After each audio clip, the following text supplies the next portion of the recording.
Hey, everybody. Welcome to Beyond the OC podcast. Today we are celebrating in our countdown number 37, the Summer Bummer, because it's a big Summer Bummer, man. Season 4, episode 6. And today, joining us is a true OC fan, and he's a new friend of mine. Lovell Holder is an award-winning film producer, writer, and actor and director.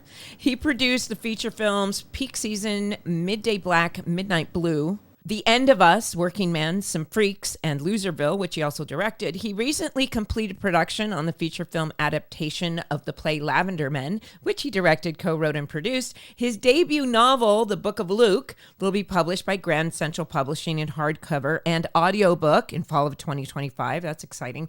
He's a graduate of Princeton University, and he has his master's in fine art from Brown University, and he loves Julie Cooper. Oh, look at Brown. What a coincidence. Yeah, well, the most important part is he loves Julie Cooper, and that makes him the perfect person to discuss the Summer Bummer. Well, I was going to even say Julie Cooper, Nicole Cooper, Robert's Bullet Atwood. Bullet Atwood.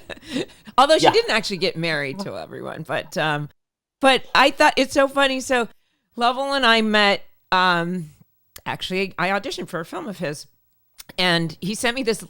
And was phenomenal. And you were phenomenal. And, you just didn't look old enough. That is actually we were talking true. about this last night. Wait. I know, like literally just too young and too glamorous for the part. But both my parents look at least 10 years younger than they actually are. So that bodes well for you, my friend. I'm gonna look. You're gonna great. Be. Life is great. Life is wonderful. Lovell, guess how old I am. I think I know. But I was gonna say like 22, 23. I'm 24, almost 25. Yeah, so you look perfect. Yeah. See, I always wanted to. I couldn't wait to get to adulthood. CG wants to stay young. Enjoy it for as long as it possibly lasts. It starts after 30. Like life gets more fun, but like the body starts changing, but life itself gets more fun. I'm always just so surprised of like how the scaffolding is falling off. You know, everything that's holding everything up, and if I really relax, it's like melting like a ice cream cone. But it's okay. Did you ever see that episode of The Golden Girls where Rue McClanahan looks down and she's like, "Oh my God, what do I look like?" And there's a mirror, and then she takes the mirror and holds it up like this. And she's like, "Oh, it's good again. It's fine." Well, it's true. Everyone's taking selfies upwards. But the way science is going, CG, your generation will live to 500. That's no joke. They're working on that. I would like to die. AI scares me. I don't want my brain or my head frozen. I will die when it is my time before I live to 500 years old. God only knows what things will look like 500 years from now. They could actually break it in my generation. I have a few friends who are really into that biohacking stuff. It's not about AI. Anyway. I don't care. No reason to mess with the human genetics. I would rather die. Yeah, I would agree with CG. There's so many species, though, that do. Think about how many sharks are like hundreds of years old. So we are not sharks. We are meant to die. Okay. Not live forever. Oh man. Well, but the performances live forever. That's true. Julie will always be in Newport in the early 2000s, just running the dating agency and going to town, cycling through the men of Orange County. I mean, what could be more perfect? Yeah, you'll live on forever because you're on television. I will die. I've got my cynic. Well, she gets it from her dad. No. No, the cynicism. I get it from both of you. I've been cynical since I was 4 years old. Oh my God. Steven said, my boss's aunt is 106 and she's been ready to pass, but she's still spry. Crazy. I mean, yeah, right? What's her secret? I mean, but that's the thing. Do you want to, if you're living that old, what do you want to be able to do? Do you want to be able to carry things, take care of yourself and all that? It's like, at some point you're like, yeah, no, I'm good. Let me go. If I can't move anymore, take me to Switzerland. You don't have to go to Switzerland. So I can end it legally. No, you can do it right. You can do it here now. Really? Well, I think it was very funny. A couple of years ago, my dad, he was talking about when it's time, in the future. He's like, I'd want to go to Oregon. And he's like, look it up. How soon would I have to be a resident in Oregon? And it's like, yeah, you have to be there like 2 years before they'll legally let you. Like, oh, is it only in Oregon? I thought it was going to be here too. It might have. I think maybe it was just Oregon whenever we looked a couple of years ago. But thank God he's in excellent health. Knock on wood. So I remember from, what is it? The Me Before You, that book and that movie with Emilia Clarke, and he has to go to Switzerland because it's not legal in England. That's right, in England. Because that was always my question. Is like, how did they get 2 more sequels out of that book when he's dead? So I read the first book, and I read it. I was like 15 years old, and I read it on a flight from Chicago back to California, and I'm in the middle seat by myself, sobbing, snot coming out of my nose. I'm like, I just have it, like dying. I have the other 2 books in my room, and I'm like, what do you do with them? Yeah. I mean, I'd be curious. You'll have to read them at some point. Update like, you. Give me the update. Yeah, like where does the story go from here? Yeah, he's dead. He's dead. What's next? He's dead. So, okay. But I mean, isn't that season 4 of the OC? She's dead. What next? She's dead. Where do we go? And here we are, the Summer Bummer. Yeah. I have a question. Why is it called the Summer Bummer? Is it like back to school? Well, I assume it's because the wah of like, oh, she's getting expelled, and she has no clue what to do with her life. There's always a double entendre. There's always a double meaning, and oftentimes but it's such a summer bummer, man. It's just a rhyme. I don't think it's the title of anything, but but it's also summer. Yes, gets kicked out of school and everything. Yeah. Yeah. And like Seth gets to Providence, expecting to see her. So She's it's summer not like there. the character, not summer. It's both. The season, really. Yeah. Okay. I think so. Was there ever an episode titled like The End of Summer? Yeah, there was. Like, I feel like it was. We talked about it last time. It was when Taylor and Dean Hess like kiss, and Taylor like takes over the homecoming committee or whatever. That's right. Yes. Well, the episode was called The Last Waltz, I think. But Taylor says, this dance is truly the end of summer. The end of summer. Meaning she'd also done a bitchy thing to Summer. So yeah. Yeah. Well, what's the other great double entendre that at one point Sandy's like, maybe you've got a case of the summer flu. Yeah. And then like Ryan's like, oh, it's like in the first season, and Ryan's like, oh, you should get some antibiotics. When Seth was trying to juggle both the girls. Yeah. Today's episode is brought to you by Roan. I wear loungewear multiple days of the week, if not every day, some weeks, and I need it to be sleek, flattering, and functional for comfort, both at home and out and about. And I want to look good with really not having to put any thought into it. So the all-new Roan Women's Recover Collection is the most comfortable, breathable, soft, versatile loungewear I've ever tried in my life. So CG, I just cleaned out my closet, and I was still so surprised that I hold on to so many ill-fitting, uncomfortable clothes. I think most of us have this problem. Do you? Yeah, I'm moving. I did the exact same thing, purging out my closet, but the signature Heavenly Knit collection from Roan is like definitely a keeper because it's soft and chafe-free. And now since I'm a yoga instructor, it really fits into my active life. So many things to love with this collection. I love the neutral colors. It's stylish. It's easy to care for. And the odor-free tech is a great advantage for all-day wear. I smell like a rose all day. Oh, well, I don't know if you always smell like a rose, but we can move on from that. But the loungewear it's so soft, so luxe, so comfortable, and you can wear it running errands, doing yoga, doing Pilates, hanging out with friends, watching TV. It really is just so versatile. The Roan Women's Recover Collection champions rest as an integral part of any well-balanced life. Head to roan.com/OC and use promo code OC to save 20% off your entire order. That's 20% off your entire order when you head to RHONE.com/OC and use code OC. Roan, for every day, for every you, forever forward. You know, breathing is such a basic part of our lives, but when something messes with it, like congestion or allergies, it can really throw us off. For me, when I get congested, it's just annoying. I can't sleep. I get headaches. I'm in a bad mood. It just ruins my quality of life. I've definitely had nights where sometimes I snore a little more than usual, and that affects not just me, but the person sleeping nearby. And that was me last week, which is why we love the Navage Nasal Care Unit.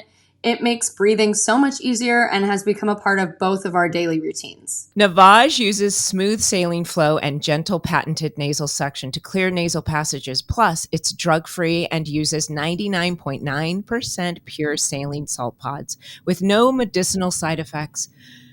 And it works as fast as 30 seconds. What's funny is we don't usually think about nasal care as part of our daily routine. We brush our teeth, we brush our hair, but keeping our nasal passages clear is just as important. So Navage is the best. So true. I mean, it has made breathing so much easier. And honestly, I just feel clear and more refreshed throughout the day. And that's a really good idea to make it a part of your daily routine. Start breathing easier today. Order the Navage Starter Pack. It comes with everything you need to get started. Trust us, you'll love this. Plus, our listeners can get a free cleaning kit as a gift, but only when you order through our exclusive URL, navage.com/beyond, and use our promo code BEYOND. Again, to order your Navage and free cleaning kit, and for full product details, go to navage.com/beyond. That's promo code BEYOND at navage.com/beyond. Hey, before we get into it, I just have this is our, that was, but beside, we were doing our Beyond the OC segment, but before we get into the actual OC, but you know, I thought about it as this morning as I was getting ready, and I thought we've had representatives from every facet of this industry. We have editors, writers, directors. We've had executives from Fox and executive from Fox. But we never had someone who's an actual film, independent film producer.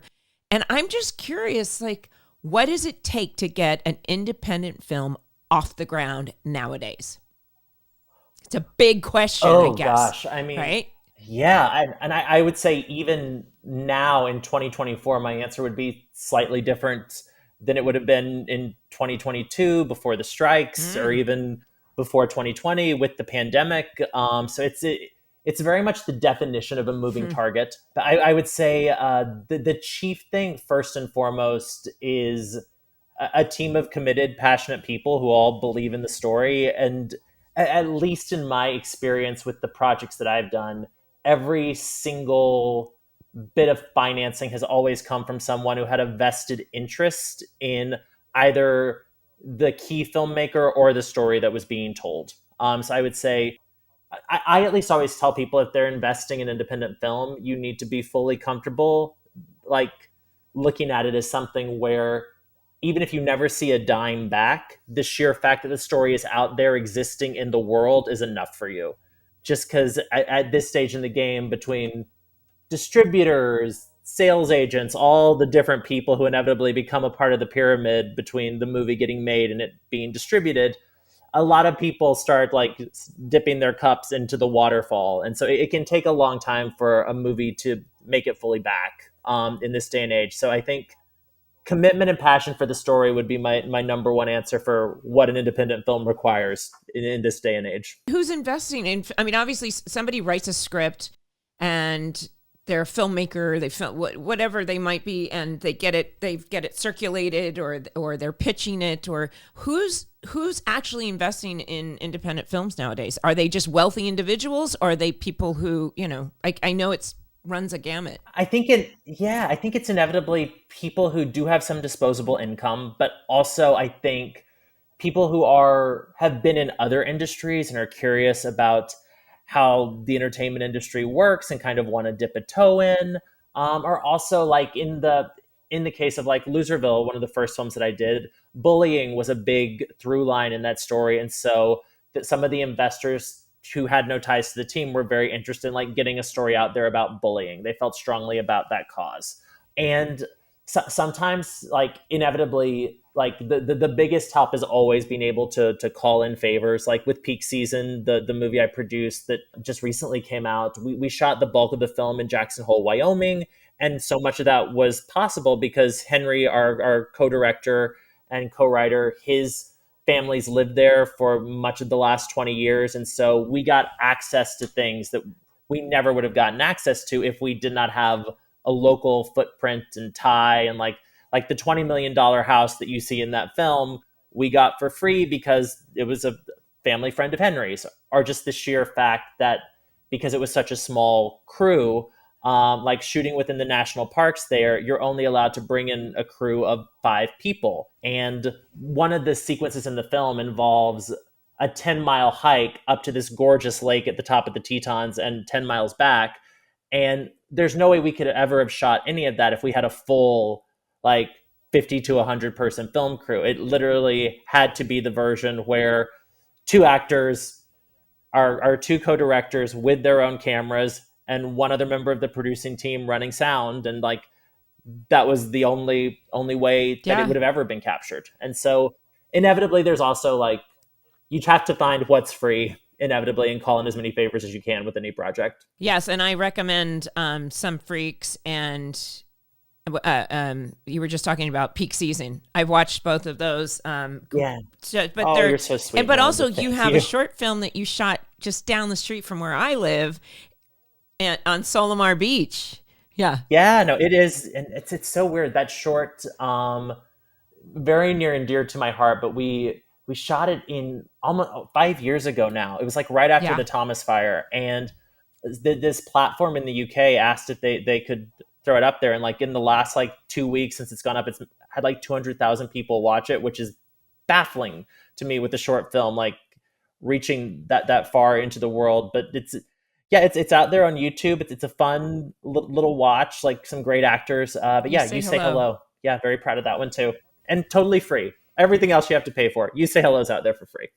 Right, and if you're listening, I'll make sure in the show notes on the podcast the intro that I just read will be on the podcast so people can look it up. We all know how to look up films nowadays. Are you allowed to talk about the film that I auditioned for? Yeah, no. So the Surrender, we're in post-production on that now. Hopefully coming out sometime next year. And it's a mother-daughter drama about grief that, without spoiling anything, takes some turns more into the horror landscape as the movie progresses. But really special film. And yeah, again, like in terms of like calling in favors, like we shot the bulk of it at a location here in LA that I had a personal tie to, that like we were able to get for probably 10% of what the normal cost would be because of that relationship. So inevitably you're always trying to find the right moments to ask the right question. Right. And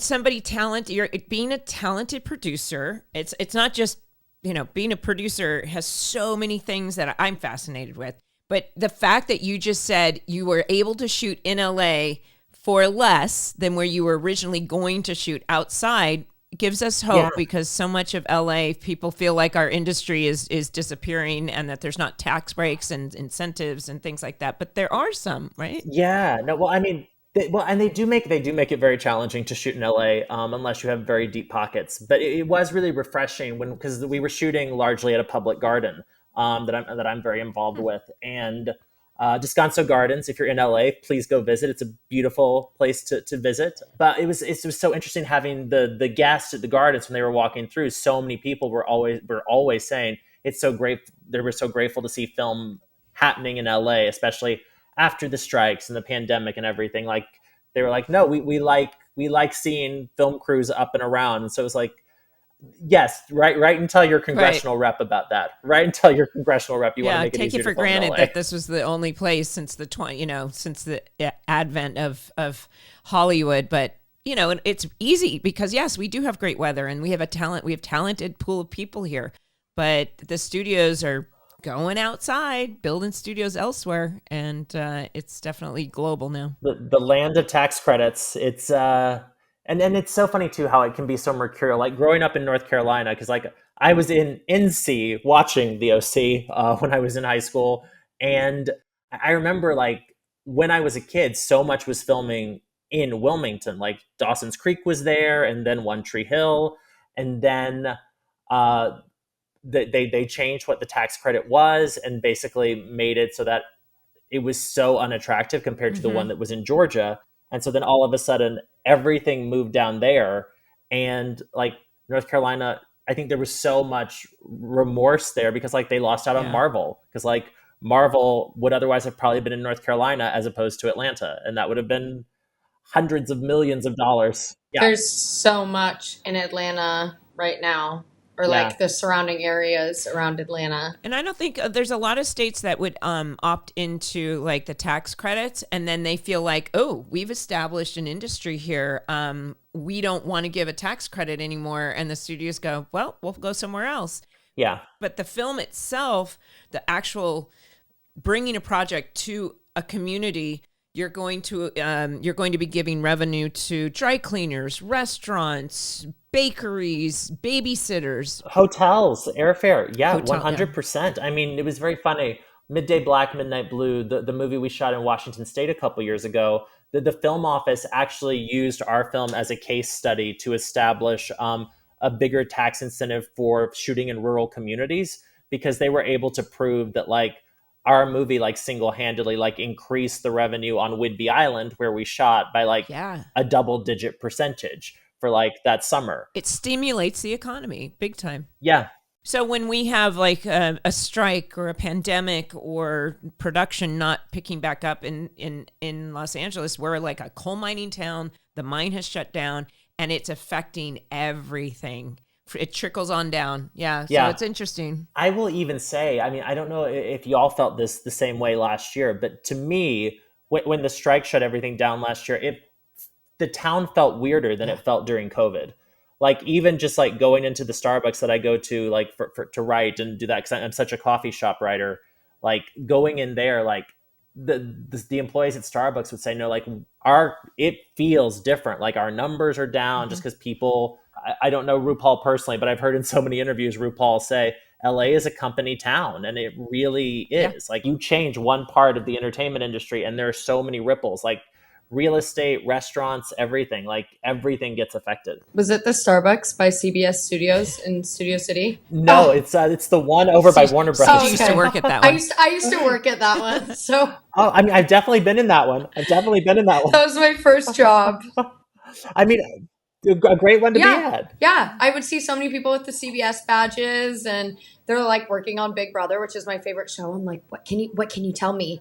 And they're like, oh, I can't. Are you watching this season? Yes. Okay, so who's your favorite? They've eliminated all of my favorites. We'll chat Big Brother. Well, okay, so to transition us back, I've got to ask then, what OC character do you think would do the best in the Big Brother house? Taylor. Oh. I was going to say the exact same thing. I do think Taylor. Yeah. She's the smartest out of anyone on the show. How funny. It would totally be Taylor. So who do you think would get eliminated first? Kirsten? No, I think Seth. I think Seth. I think people would be like, you're fucking annoying. Get out. I think it would be either Seth or Jimmy. Oh, Jimmy. No, wait, Caitlin.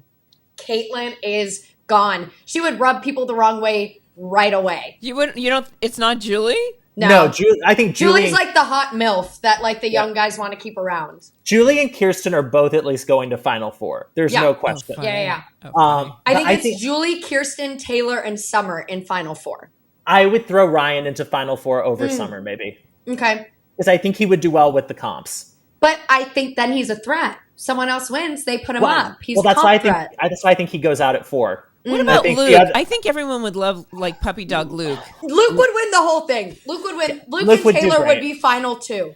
Luke and Taylor final 2. Yeah, and then she like Taylor like takes Luke to final 2. She like uses him as her shield. Yeah. And then like kind of like last season with Jag Matt. And Matt. We're not even talking about the OC. Big Brother. So number 37 in our countdown.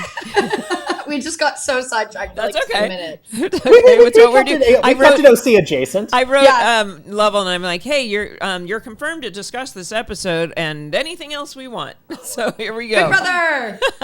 Listen, the synopsis of this episode, The Summer Bummer, it's with a fisheye lens. Ryan fantasizes about Taylor dancing on the Cohen's counter. Big hair and big weirdness. While Sandy offers bagels, Seth jets off to Rhode Island again, and Summer gets suspended from Brown thanks to Chris Pratt.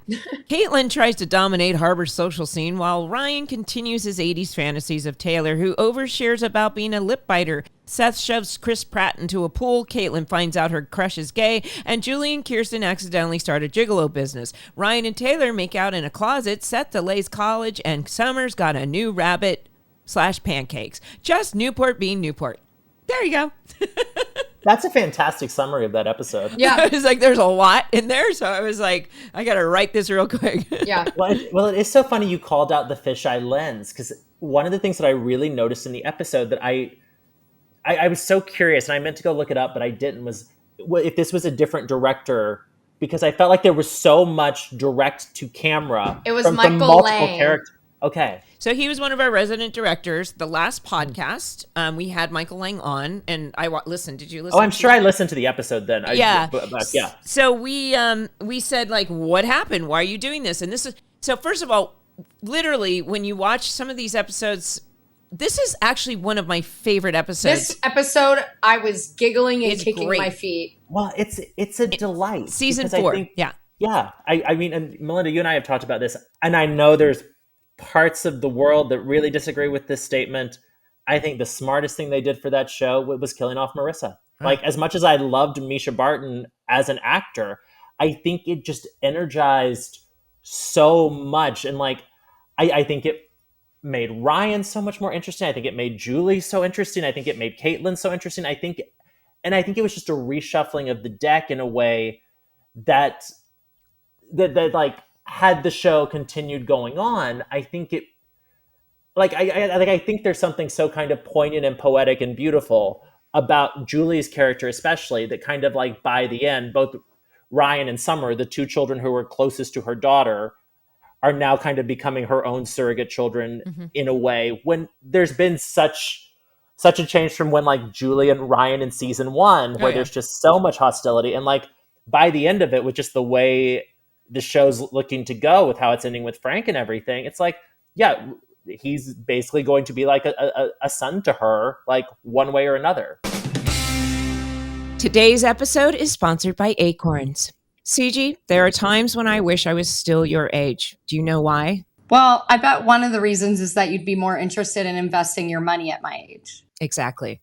It is never too early to make smart decisions about investing. And now you guys have heard us talk about Acorns before. Acorns makes it easy to start automatically saving and investing for you, your kids, and your retirement. I'm not even thinking about kids right now, but I am thinking about investing. You don't need a lot of money or expertise to invest with Acorns. In fact, you can get started with just some spare change. Acorns recommends an expert-built portfolio that fits you and your money goals, then automatically invests your money for you. And now Acorns is putting their money into your future. Open an Acorns Later IRA and get up to a 3% match on new contributions. That's extra money for your retirement.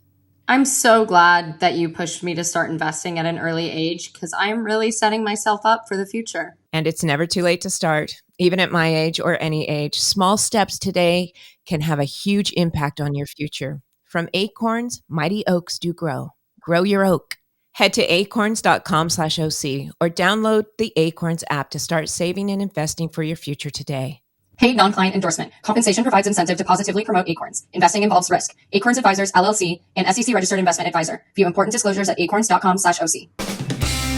Well, one of the things we do in this podcast is we get comments from the fans and we help that drive the discussion. And because we're talking about season 4 in general, because I remember it being, of course it was sad, but it definitely served the characters and the writers to do whatever they wanted. And this is a perfect example of, like, yes, there are people who are like, season 4 was trash. Now, I will offer this from what I think is the one thing that we did learn. Some of the episodes I've laughed the hardest in are in season 4. Yes.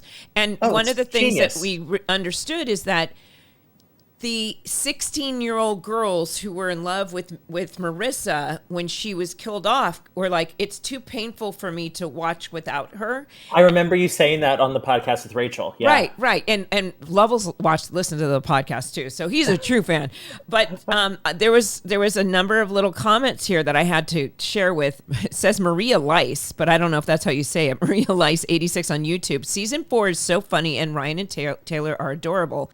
Then Jasmine McDonald wrote back, "What, girl? No, I'm an OG, and the end of season 3 and the mess of season 4 is why the series got canceled."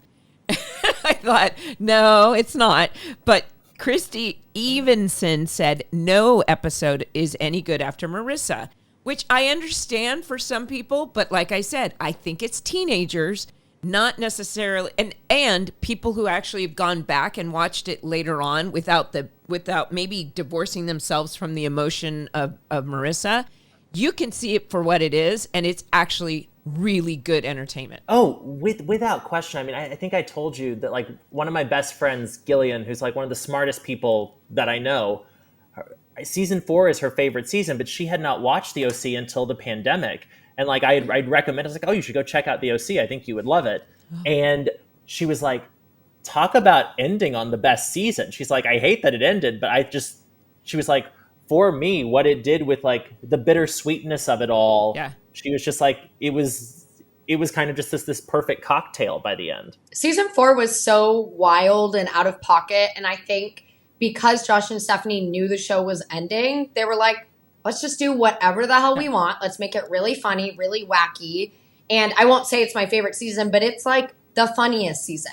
And it's so different from all the previous seasons that it makes it really enjoyable. I think season 3 is my least favorite.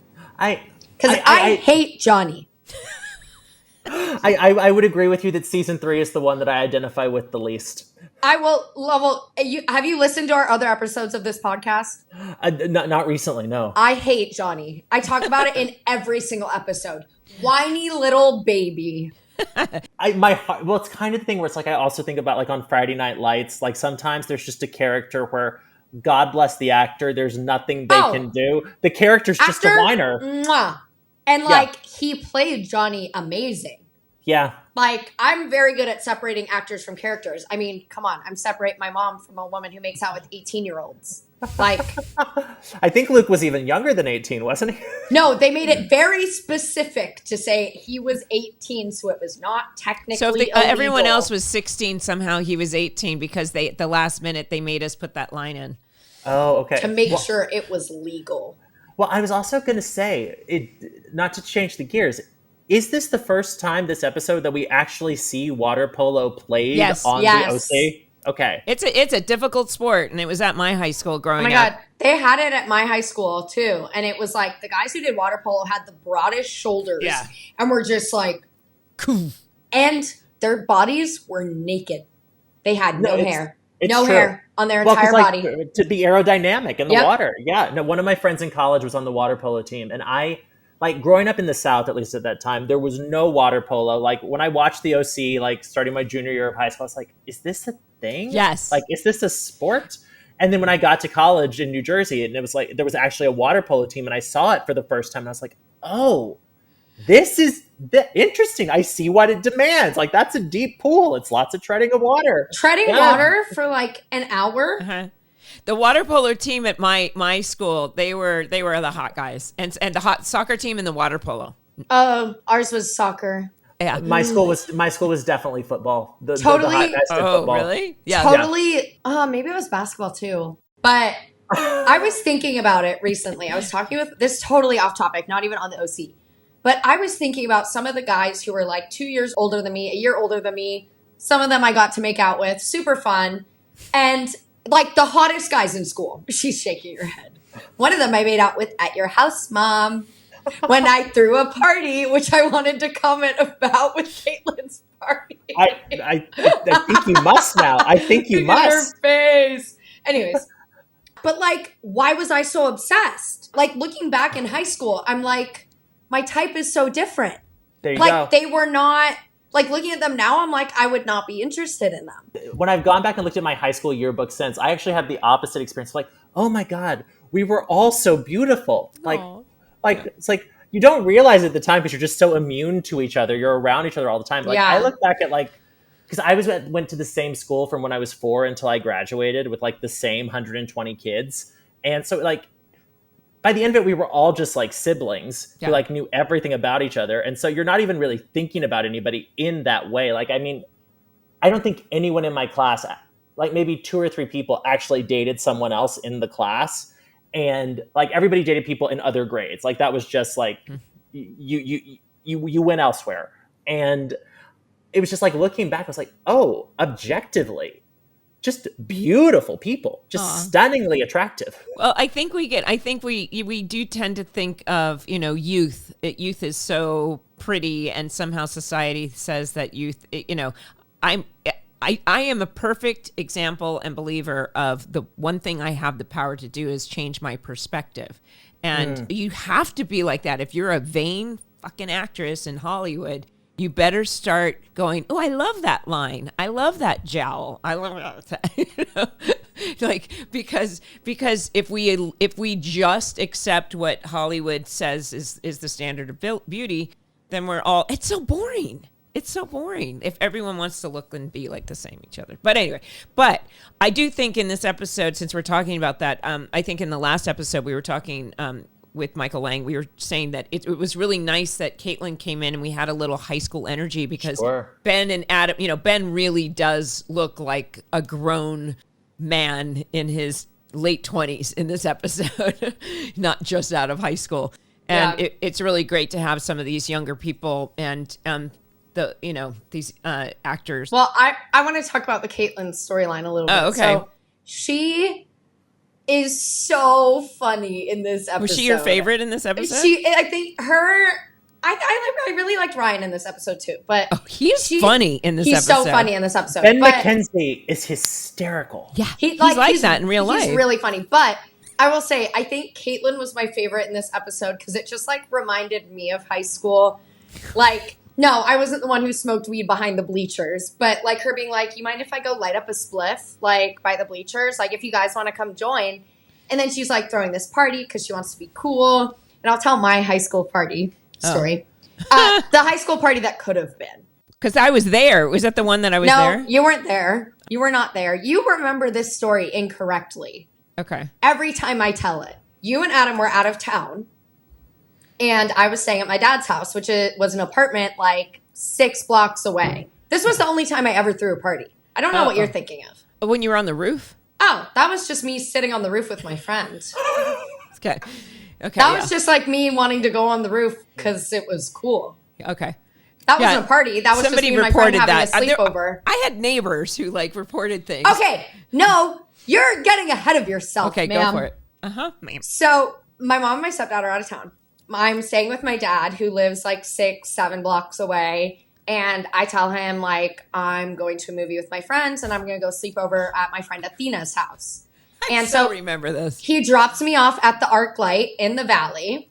And he was like, what are you seeing? I'm like, I think we're seeing the new Jurassic Park movie. No, we're not. We meet there. He sees Athena, waves. We Uber back to my house, my mom's house in Studio City, Sherman Oaks. And my dad calls. He's like, hey, what's up? And I'm like, nothing. We're just hanging out at Athena's house. And it's like me and like 4 girls at my house. No party or anything yet.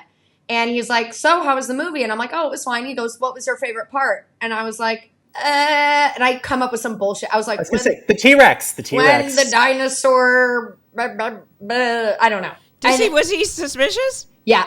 My dad's a bullshit detector. Like I don't know how he knew, but he knew. And so we're at my mom's house getting ready for the party. It's only like 6 girls. We thought it was going to be some like massive party. It didn't end up being a massive party. It was maybe like 30, 35 people. Like we thought it was going to be like 100. It ended up being smaller with a lot of people just my age, like not older grades. It was just like friends hanging out. There actually wasn't any alcohol. I will say fine. There was no alcohol. No one brought alcohol. Or maybe there were like a few beers in the back, but there weren't like, it wasn't crazy. No beer pong. There weren't like, keg stands happening. No. It was like tiny little party. And then my dad calls me. He's like, what's up? And I'm like, just hanging out. And I hear he's in the car. And I'm like, then my bullshit monitor goes off. I'm like, fuck, he's coming over here. I run outside as he's pulling up in his minivan. And I'm like, no, Dad. And he's like, I'm tearing this up. This is over. I'm like, please stop. There's no alcohol. Like, I promise. And he walks inside and all my friends are like, he's like, do you promise there's no alcohol? I'm like, I promise there's no alcohol. Like, we're just hanging out. We thought it was going to be big. It wasn't. And he's like, okay, but you're telling your mother about this later. So he leaves and he lets my friends stay. And there actually wasn't any alcohol. I'm not lying. And we stay, and then all the people go home, honestly, probably around like midnight 1, and it's just me and like my 5 girlfriends. And then these boys come over who like we all liked. I made out with one of them on the front porch. Nothing bad. I was young. Okay. I'm virtuous. And I just like made out with him on the front porch. And then when my mom and Adam get back, my mom and my stepdad, our next door neighbor had cameras. And the neighbor across the street was a dad at my high school. So they both told on me. Well, I thought there was like some kids that were like then stalking the house at some point, trying to get in, like late at night. They knocked on the door. There were some kids who were like, is there a party here? And you were like, no. That happened at one point. Somebody knocked on the door and you didn't know who they were. Yeah, that was, anyway, we got to get back to the OC, honey. Well, but anyway. But yeah. like, Well, no, I'm like I- Caitlin. I'm like Caitlin. I threw a party. It's funny because I will say, like, on the subject of parties, I did have a moment watching it, just like watching like Summer and Che progressing through, and like Summer's like, what are you doing? What's going on? Like, Yeah. it's such a tamer party than what's even in the pilot.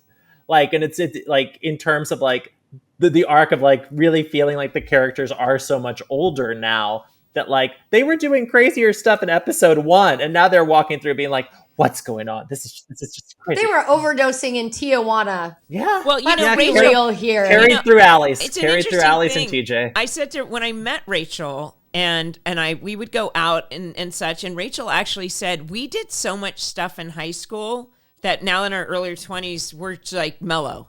And I think there are a lot of kids that and that first party in the pilot was identical to parties that we used to go to at the Mitchell's house in Dana Point. Their house was in San Juan Capistrano. And sometimes their fights would break out. There would be drugs. I mean, it was the 80s. It was the early 80s. It was 1980. I went to parties like that in high school. I mean, it was identical to that. There was an Instagram account called LA Valley Parties, and they would post all these big parties. But actually, I had my, crazy, not crazy, but like phase in college because I didn't drink for almost all of high school. I was Yeah, That's good. Same. No, my parents always, I think they kind of outsmarted me because they were like, no, you can drink here at the house. Like they would let me drink with them at dinner, and so like it wasn't that like mystifying to me. So I never really felt the interest like when I went out with other people. Because I was like, no, I don't want to call my parents and drive. Yeah. I'm going to detour us. Speaking of parents, I want to talk about Julie Okay. and Bullet because we don't have many comments on this, but I want to talk about it. I think, so when Summer gets back, this scene with Julie and Summer sitting outside is so cute. Yeah. And I agree. Like Summer is now kind of like Dr. Roberts isn't there anymore. Like Summer's now her daughter. And that scene with them is so cute. Like Julie's like, well, if you ever want to talk, like da da da. Yeah. And she goes, is that a bunny? She goes, that a bunny? Yeah. Well, and also the immaculate Melinda Clark timing. So cute. Yeah. Well, and also the last time you'd seen them was Thanksgiving when they realized they couldn't go on like that being, it was the last episode of everyone grieving the Marissa thing. And yeah, and I mentioned it in the podcast last time. I was like, I really like my top and my hair. Your hair was so pretty in this episode, like the really long extensions and like. CG knows when it's extensions. Yeah, it was glamorous. Yeah, I loved it. And then I want to talk. You, Ryan, and Caitlin were the funniest in this episode because when Bullet comes and brings you flowers, you're like, no, leave me alone. I could kill you. And you press the taser. You're like, get away. I also just loved that Bullet answers the phone with bang. And then like at the end of that scene, She goes, bang. Kirsten's like, Bullet? And Julie's bang. Bang. bang, bang, bang. Well, and it was really fun to work with. Gary Grubbs was he's such a veteran and has such great timing. And we had him on the podcast. And it was, at first you're like, what? I still sometimes didn't quite understand like where these storylines were going and who's this guy I'm working with. I recognized him, of course, but then when you start doing the scenes together and you hang out with them off camera and you're like, this is really fun. This is really great. This is great. It's like you can tell they're writing for Julie, and season 4 was probably the best season for Julie, or just for me as an actor, for the different things that they were giving us to do, especially with the humor and such. But the scene, my favorite is like the scene, what they were able to get away with at the hotel, and like the most I was watching it. I was like, politically incorrect character. You cannot say that nowadays. It was a different time. It's a different time. Well, and they knew it. I mean, it was like he was meant to be offensive. He's saying Hebrew. You called him a bigot.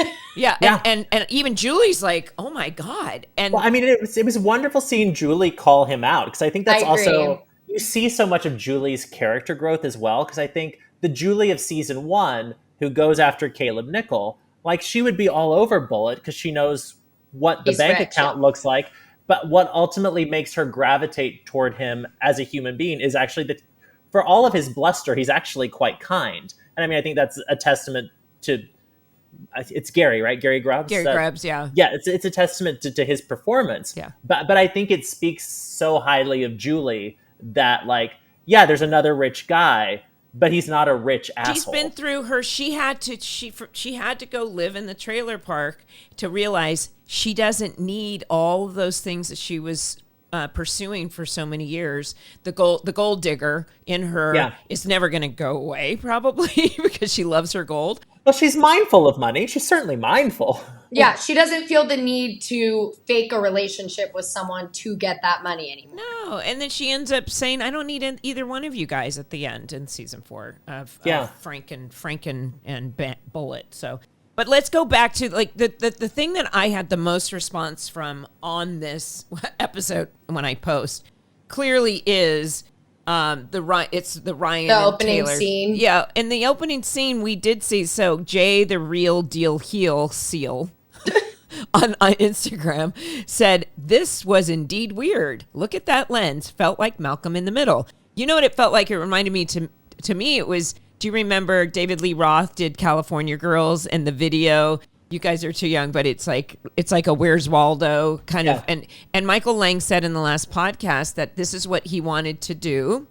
Like there's and the script probably says, it probably isn't in the script, but the script says there's Ryan kind of having this fantasy and Sandy snaps him out of it. And Michael said, and he said that the DP was like, they won't look good. And he's like, no, but it's funny. And sure enough, and it's an interesting thing, just posting that video on my Instagram, you know, you can see some of these videos get more traction. That image, that's one of the highest viewed videos, just because that image is so funny and it's such... Sandy. Yeah, I smeared it for you. I smeared it for you. Oh my gosh, somebody wrote Peter Callahan's famous "I've schmite it for you." I was like, somebody must have done that on purpose, because that's not correct. But some people just Antonella's, I can't say all these things. I love the scenes with Ryan's fantasy. We finally see what's inside his brooding head. I am obsessed with Autumn doing these scenes. I didn't remember this at all. It's been so long since I watched the show. She's incredible. It is so hilarious, especially when Ryan's down tying his shoe and he looks under his legs. Yeah. And Kirsten's like, Ryan? Like, yeah. CG, you should actually go back. One day I'll show you the video, and it's based on Tawny Katane. Yeah. The what is Was it? it Poison? Poison. So, I want to say White Snake. Yeah. And I think she was married to one of them, but they're pretty impressive. Then my other favorite scene was Seth saying, God, your fantasies are so unoriginal and pedestrian. And he goes, doesn't make them less hot. So it's really, this is where Josh would say, regardless of your feelings of season 4, Josh, and admittedly in the book, they were hiding from people in season 3. And now in season 4, the writers were like having so much fun. And you can feel it and you can see it. And it's such a different season. Like, just watching this episode, I was like, this is nothing like the previous episodes we watched and talked about. Yeah. Well, and I think it is supported by the direction and the fisheye lenses and the direct to camera addresses. Because the other thing because I do think the whole episode kind of plays a little bit like an 80s sex farce with like the Weekend at Bernie's, everything. Like the kind of like the less sweet John Hughes movies. Because the other thing that I flagged is that like literally there are 3 different threesome jokes with 3 different threesomes throughout. You have a Summer Shay Seth threesome, a Sandy Julie Kirsten threesome, and the Roger Taylor Connor, the high school student threesome. Like everybody's making threesome jokes. And then what's funny is that at the end of the episode, when Julie like is talking to Bullet's son, he's like, oh yeah, like I got paid for it. That like, that's actually what Taylor has done to Roger earlier in the episode. She was paying this guy for her company. So you had all these different like little like pinging off of each other, like sex farce themes throughout the whole episode. I have a tidbit about the gigolo thing. Mom, the woman who plays Pam, do you remember her? Yeah. No, like, do you remember her in regular life? That's Kelly Hare.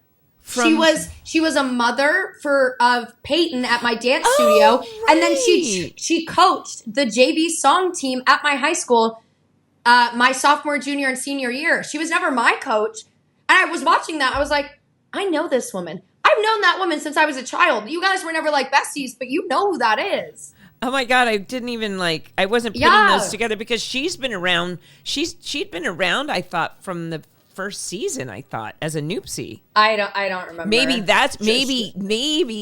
my brain was like, oh, there's one of the Noopsies, but I was like, oh, she's one of the dance moms at CG's dance studio. Like she was a dance mom at my old studio and coached at my high school. Oh, that's funny. Oh, well, wow. I also noticed, I had forgotten that there are two Pretty Little Liars in this, because like both Ashley Benson and Janelle Parrish. Hannah and Mona. Yeah. And we'd had Lucy Hale at one time before that. That's right. You know, it's like, I thank God you're here, Lovell. I mean, somebody who sees, because there are Easter eggs in every single episode and every script. And if you pay attention the way Lovell does, there's themes throughout it, because writers actually, they don't just, I think maybe some writers churn things out, but these writers are literally sitting there, and you will never know everything that went through their heads with every single syllable that they put through there. But you're picking up on some of them, because the whole Roger, Taylor, Che, like that whole thing was, we made the point that was very Airplane, right? Totally. Well, and I also, even just in terms of like referential to other unique fourth seasons, how Taylor referred to her fantasies or herself as like Felicity meets Anais Nin. Yeah, in her blog. Yeah, I thought it was so great to like the invocation of Felicity, which also famously has a fourth season that's a radical deviation from everything that came before. Oh, you were telling me about this the other night. We were discussing this, and I was like, they did what in the fourth season? No, because CG, if you've never seen Felicity, you would love it. Like Carrie Russell is breathtaking in that show, but it's all about this girl. It's 4 seasons. It's her 4 years at college, and the final season, the WB had said, "Okay, you're ending on this episode." They graduate her. They come back because one of their other shows fails, and like, we actually need 5 more episodes. And so they're like, we can't send her to summer school. Like the diploma's in her hand.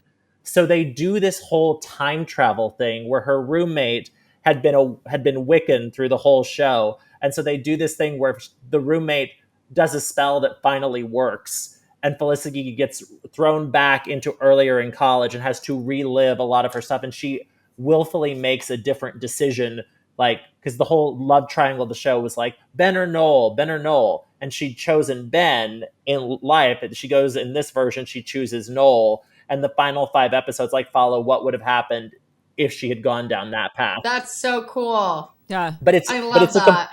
It's brilliant, but it's completely different because all of a sudden the show becomes this kind of farcical comedy. Yeah, right. But it works so perfectly. I think I would offer this to our listeners. If you find that you actually have such an anger or such frustration about season 4, maybe do a little meditation and see if you can lift that, and then come at it from a different perspective, because the people involved really loved season 4. Okay. Well, and I would also say, like, I will quote my mother to those viewers. Yeah. Be like a Buddhist vacuum cleaner. No attachments. Yeah. Her saying change your perspective, she literally texted me that. I could pull up my text, and it says, maybe just change your perspective and appreciate what it is for right now. I like to call it Mom's TED Talks. Oh, well, I mean, you've got a great mom to give a TED Talk. Like, she's brilliant. But I do think something to the people who are like, oh, but Marissa. I think the genius of season 4 is that Marissa still haunts every episode. Like, even in the final moments of this one, when you see Caitlin walking back into the party and time is speeding up and slowing down all around her, like, I completely read that moment as not like, oh, she's just some lost high school girl. It's like, this is a girl who is coping with the fact that her older sister died months prior and she's clinging to anything. And like, even Julie then being alone by herself at the bar, like I do think the shadow of Marissa does still cast through the entire fourth season. I think that's a good way to put it. Yeah, the strength of the show is that it never tries to say there was someone here who didn't die. Right. It's always acknowledging the hole that's left in the puzzle. Right. Well, in this episode, they acknowledge it a lot too, with Ryan being like, oh, I like Taylor and blah, blah, blah. And he's like, oh, I didn't know if it was Volchok. I think it might just be too soon. Like, which is very reasonable. Like, him and Marissa had 3 years of history. And it's understandable that a few months after her death, even though they weren't together when she died, he's like, is it too early to be moving on? Like, this is kind of weird. He's confused with his feelings. We mentioned that in the last podcast that, and I as soon as I was watching the episode again, I had the same thing. Because they're trying to create, have a character, Ryan, a beloved character, now get involved with Taylor, knowing that there's audience members going, oh God, it's so weird to see him, and Taylor's such an interesting character. So it was very meta to have Ryan actually commenting on, it's weird. It's weird, right? It's weird. And just letting the audience know, we know this is weird, but just kind of go with it. But it works. Yeah, it does. Honestly, work. I think they work better than Ryan and Marissa. I would say they're healthier. They're definitely healthier than Ryan and Marissa. Yeah. I think they complement each other a lot better. Yeah, I would agree with you. So Music Passion 4042 said, it's one of my favorite episodes. I know everyone loved Ryan and Marissa. God only knows why. She made his life miserable with all her drama. With Taylor, he was his happiest and was in love, or lust, I think. Was able to breathe, laugh, and be romantic. Ryan and Taylor, soulmates. Now, we've talked with Autumn, we've talked with everybody. I don't think they're soulmates. I think they're the people that each other like end all get married. They don't. And they, because they go off and you can see that 5 years in the future they don't. But what I thought was really great. Like technically they could after that. But. Yeah, but none of us actually think that. But I don't think they did. But they were. There was a scene. The scene when he finally shows up at the party and he discovers Roger in bed and all that stuff is very funny. And then he finally says to Taylor, like, "What are you doing?" And she's like, "I'm cleaning off this poor boy's face." And he's like, "No, why'd you hire this guy to do this?" And then she has this thing that makes sense. And it coming out of any other character where she talks about, like, hold on, cart before horse. Just because I want to jump your body doesn't mean... And no, she said, just because I want to use your body as a rock climbing wall or something. Yeah, like a jungle gym. Yeah, jungle gym. Because, and so she, for some reason, her character, I appreciate that this is a fluid, sexual woman and... a season for peaches. Yeah, a season for peaches. And I don't even know that they do that nowadays. I mean, she's a sex positive person and it works. She is Samantha in Sex and the City. In Charlotte's wardrobe. Charlotte's wardrobe. Yeah, she's kind of preppy. Yeah. Oh, good look, he's so funny. You guys are so good. And so someone else, Pierre Alves 2906, I don't know. Said, I love when Taylor says that when she kisses a boy, he ends up in tears because she bites and sometimes there's too much blood. I was like, you're iconic, Taylor. There's some great one-liners in this. So funny. Like sometimes I bite a little too much and he bleeds. And I mean, yeah, Autumn Reeser is so brilliant in that part. Yeah. And I think it was so smart rather than pairing Ryan with someone new, because I think that would have innately felt false. I think it had to be someone that we had already grown accustomed to and like had already seen make a big jump. There's also something comforting about her that it's not like that she already knows what he's been through. She had a front row seat to it. Yeah. So in the last podcast, Rachel kept talking about, she made this comment about, because Rachel really was watching the show for the first time and she was like, I remember. She was like, come on. She's like, Taylor is Seth's soulmate. Look at her with the comic books and everything. And we had a lot of comments on that. And somebody wrote, Leonardo 3089 said, Rachel, please stop talking about. Oh, and then she said Summer and Ryan would get together. And she said, stop talking about Summer and Ryan. There's no Summer without Seth and vice versa. Just so you know, Sethmer is the most iconic couple of all time on television. When you keep talking about Summer should have been with Ryan, you break our hearts.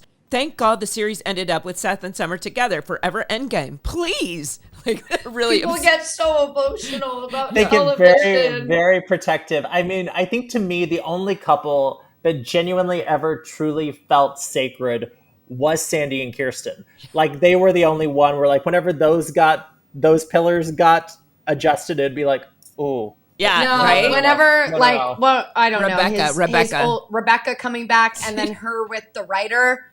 I was screaming at the TV. I said this on the last podcast. I was screaming at both of them. No. If they break up, love is dead. Oh, yeah. But it is so funny too, just like with the Rhode Island of it all. Because the big thing that was like, because I can't remember the last time I had watched this episode, but I was unprepared for like the opening shots of Providence. Right. I actually saw my apartment from grad school in like, what? And I was just like, you mean so like, they did this one shot when Seth is there. That's and they segue and it's a shot over Providence. It's like the helicopter shot like up through downtown Providence. And then it goes, I saw my apartment. Yeah. And it cuts to Laguna Beach. Funny. It goes from Providence, Lovell's apartment to funny. So to where I am right now. Yes. Like literally, like I even when I watched it originally, I had no clue that I would eventually be going to Brown for graduate school. But like, it's like, oh wow, some part of this was always coming for me. It was foreshadowing for your life. But that's interesting. Yeah. So you were a fan of the show in high school, and then Brown is on the East Coast and such, and that was like when you went to Brown, where you're like, "Oh, this is cool." I did. Well, no, when I went to Brown, I like the first time I ever went to Providence, I was like, "Oh yeah, it's like summer in the OC." But yeah, so like I was mathematically, the OC started airing my junior year of high school, so I was a year older than the characters. Okay. So the show finished my sophomore year of college when they were on their first year. So you were so you were at Princeton at the time. Yeah, so I was at Princeton then, and I remember like in terms of other TV shows that were airing at the time on Everwood, Emily Van Camp's character was my age, and she got into Princeton, and I was like, oh my God, like are they going to be filming at Princeton next year, like because the show was still going? And of course she then dropped out, and they never like there were no Princeton inserts on Everwood, and I was just crushed, heartbroken. crushed. But now your apartment gets a cameo in this episode. But now my apartment gets a cameo in the OC. It's all worth it. It's all worth it. Right there by the train station. And the Brown on the show was actually USC, from what I understand. Yeah. Oh, of course. Because we have to shoot. No, but it was so funny. When we were, because I went to the acting program at Brown, and when we had our showcase in LA, and we'd gone down and done one in New York, and I was flying with some of my classmates to LA, and Josh was actually on the flight from New York, and I like went up to him, and I was like, it just felt so kismety, and I was just like, I never met the man before, have not seen him since.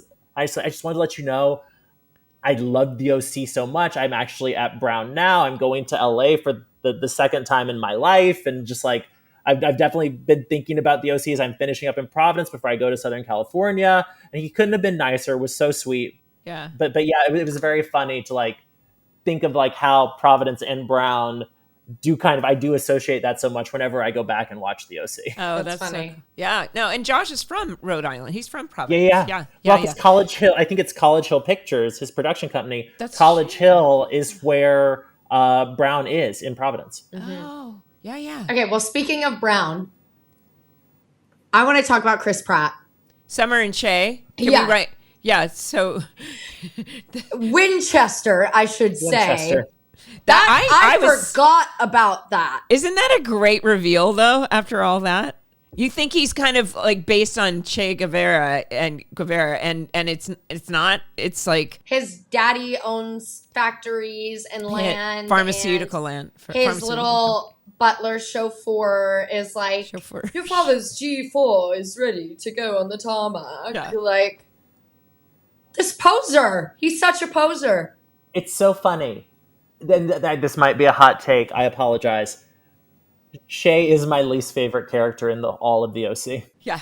Okay, so can I tell you? No offense to Chris Pratt. No offense to Chris Pratt. Wait, can we this comment, Sufficient Celery 19 said, I absolutely hated him when I was younger, but I'm doing my first rewatch in like 10 years and I love him now. Haha. Yes, he was annoying when he got Summer kicked out, but he's really grown on me, especially when this happened. Summer, I kind of got engaged. Che, awesome. I'll weave you guys something ASAP. He's unlike any character we've ever seen. And I think, yes, he's super unlikable, so I understand why. He's definitely on my bottom, but he's so weird that it's funny. I got my didgeridoo in the car. You want me to go? Yeah. I go searching for all kinds of stuff, looking at the Che stuff. There are hate threads on Reddit. It's pretty bad. So no, you're absolutely. I never took it to that level. No, never but did that. As a character, people really were turned off, and there's very little love. And the thing is, he went from Everwood and they pulled him from Everwood to the OC, from the OC to Parks and Rec. And that's how his career, so what he was doing was literally like doing his stuff, and it was super funny and they liked it and everything. But it was like, I'm really glad somebody even made the point, like, because you almost assume that Summer's going to do something with him romantically, and everyone was really glad. That's the one thing everyone was glad they didn't do. So relieved. Yeah. So relieved. And I think also part of it, too, because I was so excited when he was joining the show, because I had loved him on Everwood. I loved that character on Everwood. And to his credit as an actor, this character is night and day from that role. And so when suddenly he was coming in and was playing this, I was like, oh, no, it's Oliver Part 2. A different version of that. Oh, no. Yeah. And Mom, you got to make out with him too. That's right. Fantasy world. That's right. CG's like, and that guy, and that guy. I'm like, that's funny. Yep. Yeah. It's never really making out. You're like, and action. Mean, you exchanged saliva. I would call that making out. Yeah. You're just doing it for work versus pleasure. I can see how, his character creates frustration. And I think, and then some of the stuff that was like with Seth and he and when they were trying to do the spirit animal stuff, like, yes, the otter in the pool. Yeah, because that comes up, right? Yeah, because they're back in, because he ends up like staying, and then I think like Julie's like this Che, like some scenes between them, like I think Julie has some funny comments about him coming up, but I don't know. There are parts that I found really endearing just because I got to be there and work with him, and he was super funny and kind and all those wonderful things. So, I thought the otter groundhog thing was so funny, Josephine said. I was also going to say I loved the moment with Caitlin. I jotted down this quote: "You seem really interesting." I'm not. Wait, who said that? Caitlin says that to Bullet's son when she's like, "So will you like make out with me? Will you date me?" Or no. That's in the closet with Connor. And he's like trying to keep from kissing her. It's like, oh, you just seem really interesting. She's flirting with guys who look exactly the same in the same episode. It is interesting. Willa Holland, we talked about, like, she's literally 15 had barely turned 15 or 16 at this point, and she just delivers. She's like, honey, you're so gay. Yeah. She's this old soul. She's like, she is the mini Julie. Yeah. No, I mean, it's such perfect casting, because like you also look like mother and daughter so much, but like even the line where she's like, oh, so you dress like a hoe for no reason? And Ashley Benson's like, I changed before I came here. And her response is just like, oh. Sorry.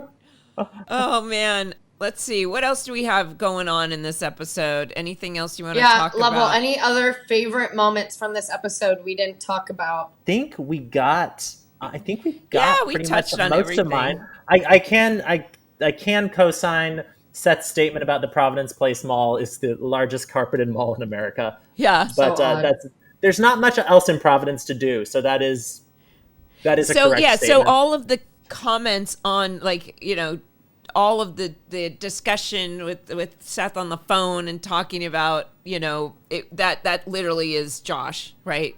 Talking about his hometown, right? Who captured it? Like, I mean, I do not disagree with anything that he put on the table. Yeah. Oh, wait, one more thing. We didn't talk about Sandy and Kirsten both auditioning to be the new Seth.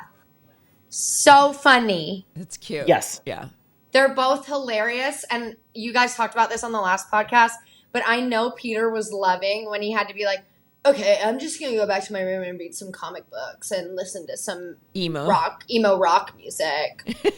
Yeah. Peter was very funny with that delivery. Yeah. No, I mean, I also just, another moment that I did just really love was Kirsten tries, I have to go salvage my friendship with Sandy and Kirsten. Right. Where it's just like, that it really has become such a true, like, dyed-in-the-wool, like, tight bond between those three characters that I think, when you think back to, like, where they start at the top of the show and where it all goes. Julie's character arc? Yeah. But, like, I mean, I as I have said since we first met, I mean, truly, Melinda, your performance as Julie is one of my all-time favorite television performances ever. Like, I mean, you just, it's so well-rounded, so funny, so smart, just so, like, you literally hit every note that could be played musically, from the moments of grief to the loss to the humor to everything. I mean, it's just it's exceptional work, and I think it's one of the major reasons why people continue to discover this show and fall in love with it. Oh, thank you. That's so sweet. No, I mean every word. I mean, I feel very, very grateful because, like I've always said, long form television, you show up and you bring something to the dialogue that maybe the writers say, that's great, and you build on something, and then they say, let's keep writing for that character. And they continued to do that on this show. And because I don't think I think she was a guest star and she was going to leave after, because Jimmy was the regular and she was going to divorce him and take off. And that's when they this was the advent. She's like the first housewife, and then the Desperate Housewives showed up, and they were like, oh, we need more of this kind of, this is what the audience needs right now. And so, yeah, I'm still very, very grateful that we got to be part of it. And I will say, my mother is nothing like season 1 Julie. No. For everyone out there who tries to, like, relate characters to the actors, she never made out with my ex-boyfriend. That's the only thing. That's the only difference you and Julie have. Right. No, I'm like, I want to go live in a trailer. I want it to be you talk the about ones the on the trailers beach. In Ventura, how pretty they are all the time. Well, no, I talk about like Paradise Cove in Malibu. Oh yeah. And then the ones down in Dana Point that are on the ocean. They're millions of dollars. Yeah. So, one of my last questions is just, what did the OC mean to you? For me, I feel like the OC is inseparable from my conception of California. Mm-hmm. So I think I just remember so vividly, like the summer before my junior year of high school, because I had seen Misha Barton in this Disney Channel original movie a couple of years prior called like Ring of Endless Light. And I remember like getting Entertainment Weekly, because like I lived and died by my Entertainment Weekly subscription. And like I opened it up and there was just this big photo spread of like Misha Barton in the pool. And it was just like the second coming of Beverly Hills 90210. It's coming. I was like, oh, well, this looks really good. And then like I saw a preview for it and I was like, sorry to Ben McKenzie, but I was like, Ben McKenzie looks really hot. I was like, Ben I will McKenzie watch is this. hot. Yeah, he is still. I mean, the man, like, he's aging beautifully. Mm-hmm. And so I tuned in. I was just instantly engrossed by just how smart and funny it was. Because I was like very much, even as a teenager, like a TV and film snob. And I was kind of so impressed by how quick and smart it was. And like very quickly, like I sometimes I would joke like, oh, I came for the teenagers. I stayed for the parents. Because like I was so instantly like, just like engrossed with your performance, Melinda, and also the work that Peter and Kelly were doing. And I just like got so like enmeshed in the storytelling and just completely fell in love with it. Because it kind of, I felt similarities because I lived in a very upscale part of Charlotte, and just like the parent dramas, children dramas, like all felt very truthful and dealt with in a smart, funny way. But like that, like when I eventually like moved to LA, like it was just like, I think for me, like Felicity was New York, but the OC was California. Oh. And so like every time in college when I would take the train into New York, I always felt like I was Carrie Russell. And then like once I came out to California, like literally I remember the first time I got in my rental car, like at LAX when I came here for an summer internship in 2010, like the first song that I put on in the car was the Phantom. California. Yep. And like, and I would say that song got a great deal of airplay that first time. Like the minute like I like suddenly abruptly, like unplanned, found myself on the PCH in Malibu because I got lost. I was like, I have no clue where I'm going, but California. Yeah. You had it on repeat. Oh yeah, like that whole first summer, without question. Did you head down to? Did you ever go look for the locations or go to Newport? Where you're like, I have to go. You are gonna. I definitely like the first time I ever went to Newport Beach because one of my best friends ended up moving to Laguna, and I was like, ooh, oh, this looks different because of course what I was associated with it was Redondo and Hermoso where you guys filmed. But funny story, when we were filming Lavender Men back in 2022. Gillian, my friend who I was talking about earlier, and she was there on set with us, and she said, the lifeguard shack from the OC is 2 up. So when we were waiting for one of the setups, Gillian and I like went up because it was like 3 a.m.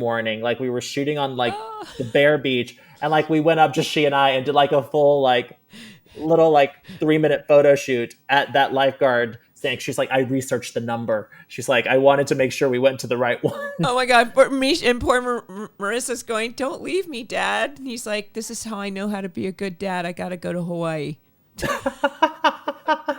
a very mid-2000s approach to parenting, I think. Apparently. But I guess that's a long rambling answer of like, no, the OC is very, very dear to me. And I think just like very much influenced me like as a creative in terms of like the types of characters I gravitate to, the types of dialogue that I write as a writer. And like, I'm very grateful that it's out in the world and that people continue to find it, and that you guys are doing the Lord's work here, continuing to preach the gospel of the OC. I love it. I love it. Well, oh my gosh, that's so lovely. We can talk about Big Brother again. No. We can do that whenever you want. No. We can do that whenever you want. I'm like, Jeff, our lovely editor, will be doing snip, snip, snip, snip. No. But thank you so much. And anybody so much else for having me in the audience?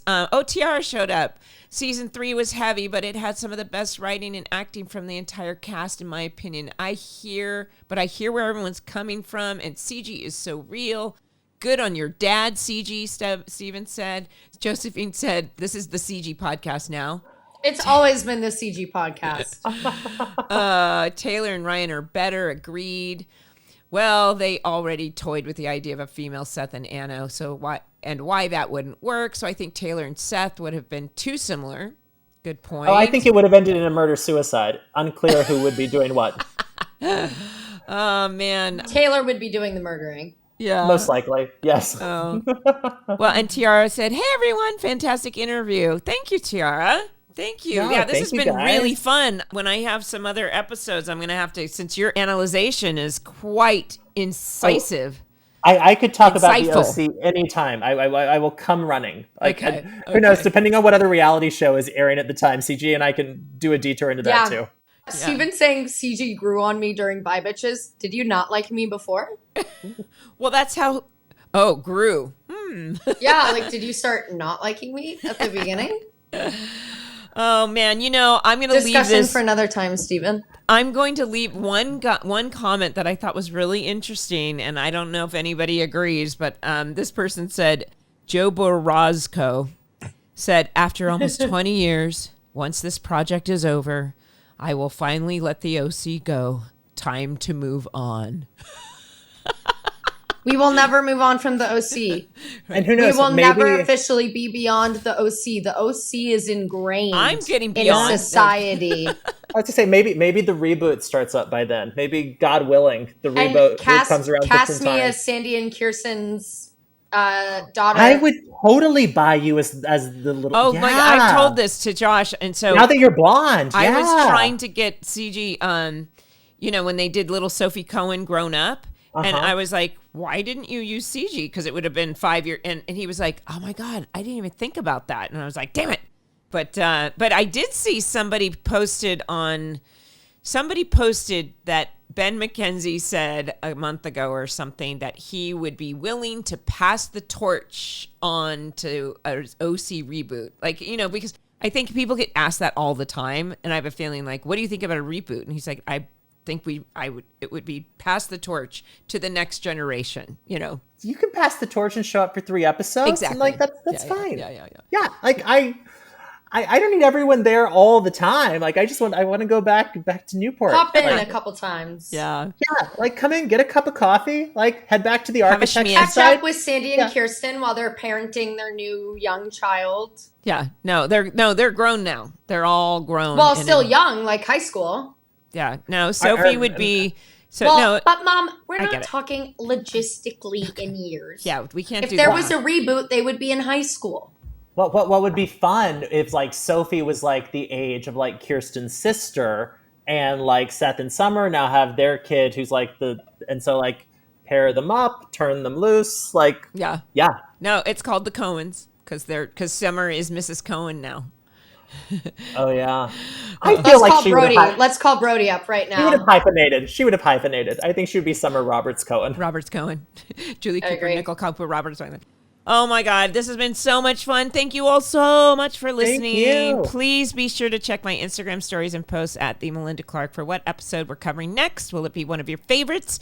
Do you want to join us on the pod? If so, please go to speakpipe.com/OCBitch and leave a voicemail or email us at beyondtheocpodcast@gmail.com to let us know why and what makes it your favorite. We might play your voicemail on the show or ask you to come on live to discuss.